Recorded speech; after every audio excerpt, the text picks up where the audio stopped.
Ladies and gentlemen, what is going on, everybody? This is Joseph Conlon here tonight with your AEW New Year's Smash Night number 1 review, January 6th, 2021.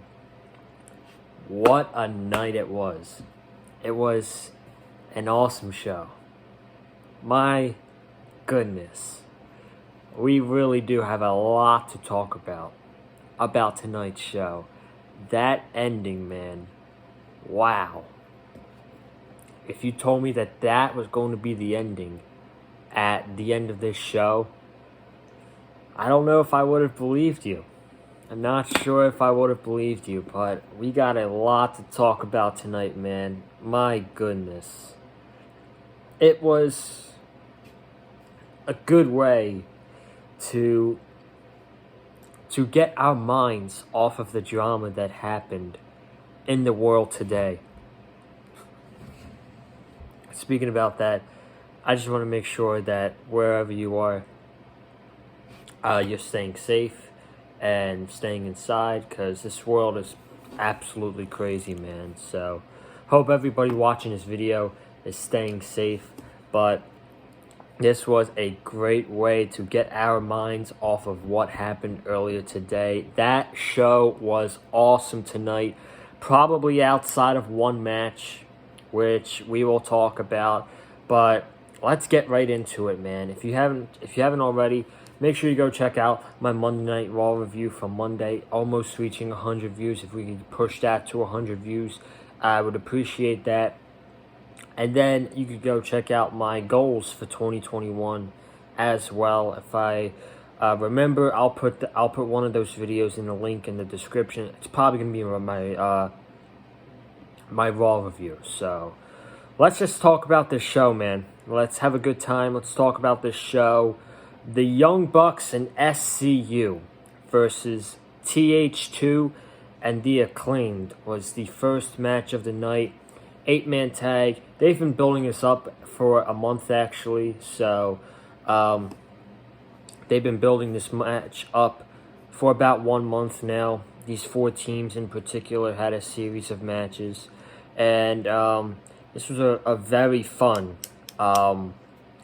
opening match with these 8 wrestlers. Everybody got their spots in. TH2 came very close to winning that match for them and The Acclaimed when I believe it was Evans who rolled up Matt Jackson, and I was like, ooh, they got him here. But Matt Jackson kicked out, and then at the end, the baby faces were cleaning house, and Matt Jackson, I believe, was holding up Jack Evans and Christopher Daniels did his most famous moonsault ever to Jack Evans, and that was the win. Then after the match, Frankie Kazarian got on the microphone and he said, a couple weeks ago, I laid down the gauntlet that if me and my partner Christopher Daniels lost a match, we would never be a tag team together again. I love that they bring stuff like this up, and the reason I do is because not everybody watches AEW Dark. We know we have a huge chunk of audience that watches Dynamite every single week, but not a lot of people watch the Dark shows. So I'm very happy that they brought that up, and then they said to the Young Bucks that they will have their back if they ever need anything. But when it comes time to get down to business, they will be taking the AEW Tag Team Championships from the Young Bucks. So we could be seeing SCU versus the Young Bucks for the Tag Team Championships later on in the future. It's a match I'm looking forward to. I don't see SCU winning that match, so I think probably Daniels, I don't want to talk about retirement, but maybe he's going to retire, after that match, because I don't see I don't see SCU beating the Young Bucks. I had to see that either see it being the Jurassic Express or the Dark Order after last week's events. But that was a very good 6-man tag, 8-man tag to open up the show. Then we got a promo by Jon Moxley, who came out to a very loud ovation, and he started off by saying that a lot of people were talking about the events that happened on December 2nd at Winter is Coming, and most people would expect him to curse out and be pissed off and to beat the snot out of Kenny Omega and his salesman, Don Callis. His salesman, Don Callis, made me chuckle a little bit, but getting back into business, Moxley gets on the microphone. He talks about the way Omega cheated his way to the World Championship and how Moxley's been defending the World Championship with pride and prestige, and the way Omega won it was not with pride. And then he brings up that there's a World Championship match tonight with Rey Fenix and Kenny Omega, someone who has heart and pride and has been crawling and scratching to get that world title for the last 13 years. And he's not going to get into his business, but he just lays a warning to Kenny Omega that you have crossed the line with the wrong man, and I'm going to make you pay, and even more some. So that was a great promo by Jon Moxley. It led into, what happened later on at the night, which, I mean, is going to be the big talking point on this show, obviously. And this was a great promo by Jon Moxley. I'm glad we get to see him back. Next, we had the big man Colossal between Jake Hager and Wardlow. Chris Jericho was on commentary all night. You had all the members of the Inner Circle standing on the apron watching this match. You had Sammy Guevara, Santana and Ortiz, and MJF right in the middle, watching these two men battle it out. These guys only got 10 minutes, but they had a very hard-hitting 10-minute match, and it turned out to be a very good match, actually. It turned out to be a very good 10-minute match for what it was. Hager, I had a couple Hager bombs, ankle lock on Wardlow. Wardlow reversed it, big shoulder tackles, clothesline over the ring. Jericho saying how awesome this match was. The crowd was chanting, this was awesome. And then Wardlow, I mean, I don't know how he pulls this off, but he does a swanton bomb like freaking Rey Fenix. Just off the top of my mind. But, man, he does a moonsault so smoothly, and it's just really a really nice thing to see. But Hager kicked out at 2 at the end. But then at the end of the match, Wardlow hits Hager with the F10, and Wardlow gets the big victory over Jake Hager. Right call here. Some people were predicting Wardlow. Some people were predicting Hager. I went with Wardlow on social media, and that was the right call in my opinion. He could benefit more from this win in my opinion. Hager, he isn't really doing much besides, being the big guy in the Inner Circle, and he's not going to be chasing for a championship or anything anytime soon. I think Wardlow needed this win, and I'm glad he got the win. Then after the match, Wardlow offered a fist pump to Hager, and Hager gave him a fist pound back, and Jericho said, that's how we do it. That's the Inner Circle right there. We just needed to get that out of the system. Now we're good. So this was a very hard-hitting match. Wardlow got the win. Much deserved win over Jake Hager. And it was a very hard-hitting 10-minute match. Then we had the weigh-in. We had the weigh-in between Brian Cage and Darby Allin. Tony Schiavone asks Brian Cage to step on first, but Taz got on the microphone. He's like, "Why does Brian Cage have to step on the scale first? Is it because he's the challenger, or is he bigger than Darby Allin?" So Taz said, "You know what? It's fine. Cage just step up there," and Brian Cage weighed in at 272 pounds.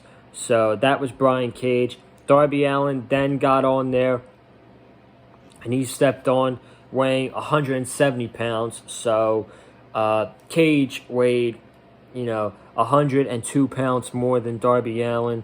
Then Taz was talking some smack, and then Darby Allin pulls the microphone away from Taz, and this is where I fear Darby Allin. He's a great wrestler. Very athletic. Everybody loves him. The microphone's just one problem. But I actually thought he didn't cut a bad promo. It was pretty solid for what it was. He said that he's been fighting battles with people like Taz for his entire life, and this match might feel like 9 months in the making, but to him it is I believe he said 13 years in the making or something like that. 13 or 15 years. I think it was 15. This is 15 years in the making, because he's been fighting people like Brian Cage for his entire life. And he said, let's just get the fun part out of the way. Gets his skateboard. He's about to fight the entire Team Taz. The lights go out.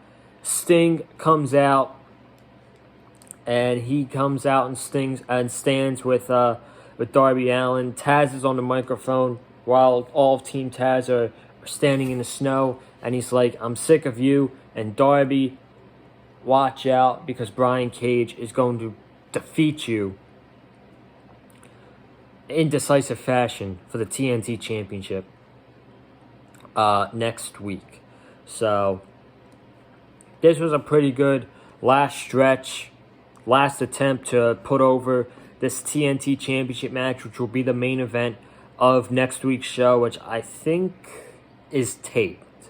I'm not so sure, but I think next week's New Year's Smash is a taped show. But this was pretty good. I don't know about you guys, but I know Darby's going to win this match, but I don't know how. I don't see Brian Cage losing this match clean at all. I don't think Brian Cage deserves to lose clean in this match. So maybe it'll be something like, Team Taz is interfering, and Sting comes out and fights the rest of the members of Team Taz, and this distracts Cage, and Darby takes advantage of it and defeats, something like that. I'm not sure, but I think this match is going to be really good next week between Brian Cage and Darby Allin. And I'm looking forward to see what they got going against each other. So should be a really good main event next week, and I'm looking forward to it. We had Cody Rhodes against Matt Sydal. Cody Rhodes came out to a remix of his theme song, Kingdom by Downstate. It was a remix of Snoop Dogg. So that happened, and Snoop Dogg was actually the coach tonight for Cody. Arn Anderson took the night off. Snoop Dogg was Cody Rhodes' head coach, and Jericho kept saying on commentary, look, Snoop has the Waffle House, the Arn Anderson Waffle House menu. That made me laugh. That was actually pretty funny. And Jericho is just great, man. So, but I mean, I had high expectations for this match between Cody and Sydal. This match was great. This was a great match, and I don't think many people appreciate Matt Sydal for what he can do in the ring.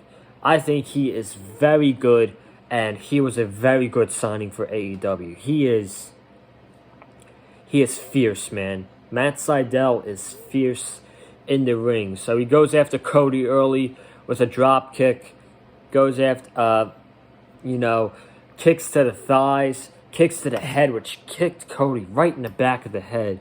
And then a double knee strike to Cody on the outside. And he came up clutching his left knee. And I actually thought for a second that, he really hurt himself. And I was like, oh no, hopefully he's not injured. But he's fine. Matt Sydal, I forgot his name. I zoned out for a second. Matt Sydal's knee is fine. He got back in the ring, and they continued the match, and then they went into commercial break. Cody then took advantage, hit a nice DDT, the disaster kick, which Sydal sold beautifully. Sydal had the cross face in on Cody for a second. Cody was able to get to the rope, and then Matt Sydal, I believe a few moments after that, hit his swinging neck breaker onto Cody Rhodes, and Cody Rhodes barely kicked out at 2. And then to close off the match, Cody hit a crossroads to Matt Sydal, hit another crossroads, 1, 2, 3. Cody Rhodes got the victory over Matt Sydal. Great match. This was a really great match, and I do think it lived up to expectations. What was I going to say? We all know that how good Cody Rhodes is. I think Matt Sydal, he's a very nice addition to AEW, and eventually, whether it's Darby Allin or it's Pac, who I think is going to take the TNT Championship off of Darby Allin, I think in the near future, Matt Sydal would be a nice interim opponent for whoever the TNT Championship is after Double or Nothing, I believe. So, yeah. And then after the match, Luther and Serpentico attack Cody because Cody accidentally hit Serpentico during the match with an elbow strike. So you have Sydal helping Cody attack Chaos Project, and then Cody hits the crossroads. Sydal hits a hook kick on Serpentico. Sydal was going to go to the top rope. Snoop Dogg was like, no. I got this. You hold down Serpentico for me. So Snoop Dogg goes onto the top rope, and I gotta admit, man, this made me laugh hysterically. Actually, I'm not sure why, but this made me laugh. His footing was off. He had 2 feet on one side of the turnbuckle, and I was really nervous that something bad was going to happen. But he landed. At least he attempted to land a frog splash on Serpentico. But you could tell that how fun Snoop Dogg was having in that moment. It makes me laugh right. Oh man. You could just tell how fun in that moment, how fun Snoop Dogg was having in that moment where he was on the top rope and he was about to attempt a frog splash. And then he goes over to all the commentators, he hugs Jericho, he shakes Excalibur, Jim Ross, and Tony Schiavone's hand. You can just tell how fun Snoop Dogg was having in that ring. And even though that wasn't the prettiest frog splash I've ever seen, it was still pretty fun to watch. So, great match overall, and a pretty fun post-match stuff with Snoop Dogg after.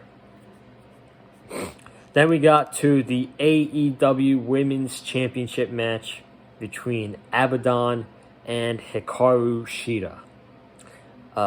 This match went about, I want to say, 9 to 10 minutes. I try to be as positive as possible while watching a wrestling show.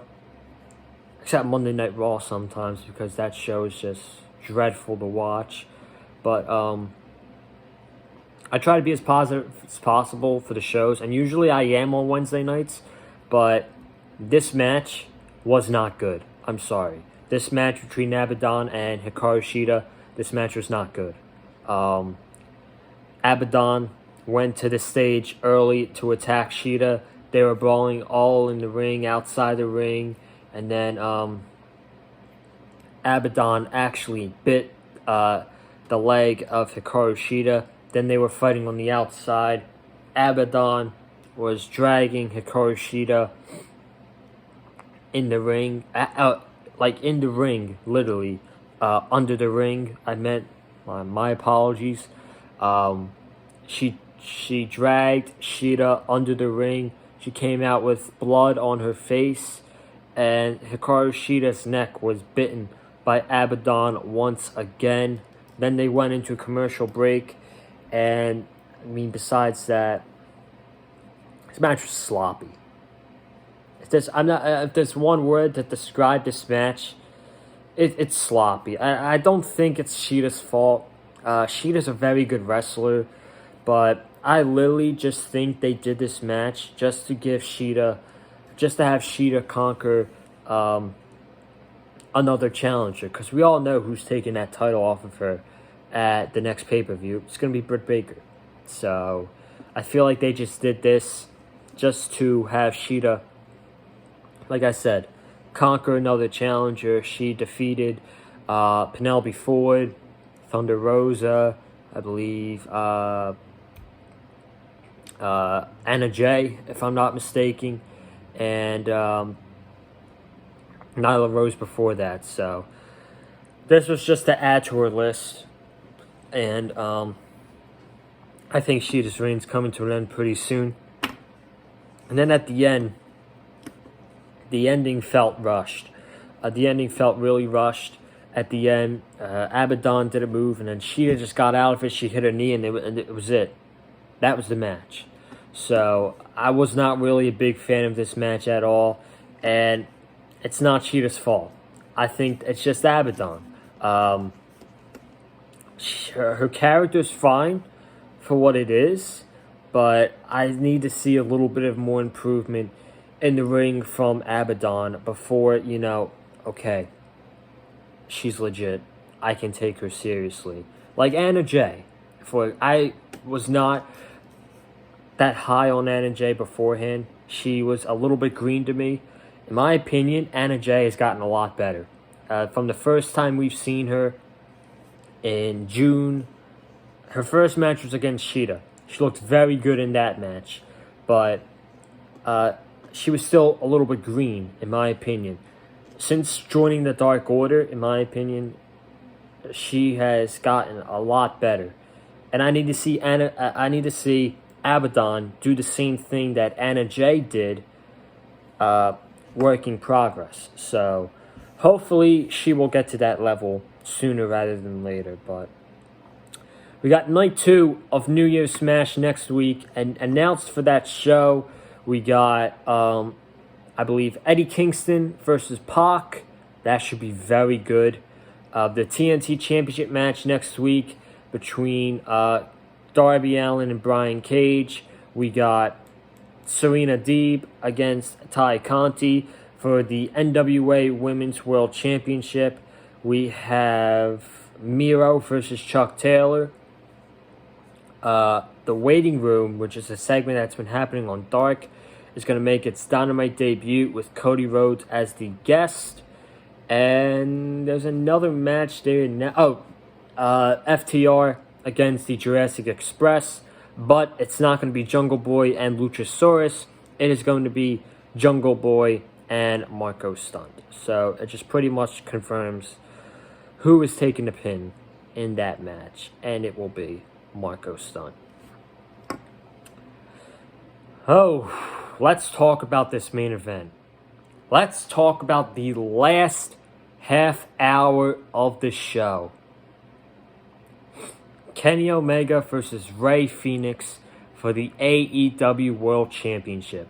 I will say before we talk about the match, we had a lot of Wrestle Kingdom mentions on commentary. I did not get a chance to watch Wrestle Kingdom this year. I was just so caught up with football and the NFL, and I was going doing back online school for the first time since winter break. So this year, unfortunately, I just did not have a time to watch Wrestle Kingdom. But if there are matches that you guys think I should go out of my way and watch, leave them in the comments below, and I will go watch the match once I find the match. But this match between Rey Fenix and Kenny Omega so far, from what I've seen, is an early match of the year. It's only January 6th. I'm sure there's going to be better matches. But this match was fantastic. They killed it. They killed it in that ring from the opening bell to the 1, 2, 3. If you guys took your eye off the television for 5 seconds, you would have missed something very good. You would have missed a great move by Phoenix, or a great move by Kenny Omega. This match was fast-paced, it was non-stop, and it was a classic. I don't want to say classic, it was fantastic. But Rey Fenix was the big babyface in this match. Even though I still think he's portrayed as a heel, he is still a babyface. I think that triangle's babyfaces. I'm not going to lie to you guys. But you had Phoenix pulling off second rope dives, which his legs hit the barricade. Snapdragon from Omega to Phoenix on the outside. It is just a lot to explain, man. But if you did not watch this match, please, I'm telling you, go take 20 minutes, okay? 20 minutes out of your day. That is, there's 24 hours in a day. You only got to take 20 minutes to go watch this match. And I think you guys will have the same reaction that I did. This match was fantastic. But at the end, Phoenix was on the top rope. Omega caught him. I believe he hit him with a brainbuster. And then he hit him with the one-winged angel. Phoenix almost kicked out. He had his arm up like this. And then Tony Schiavone was like, I don't know about you guys, but I saw that from the commentary table, and it looked like Phoenix had his shoulder up. But maybe that's something they bring up in the future. I'm not so sure. But anyway, this match was fantastic. Then, the Invisible Hand, Don Callis. That's the nickname they're going with. The Invisible Hand, Don Callis, gets on the microphone and he says, you guys just witnessed history tonight with Kenny Omega retaining the AEW World Championship against Rey Fenix, and now it's time to end them once and for all. And we told you that Penta and Pac wasn't coming.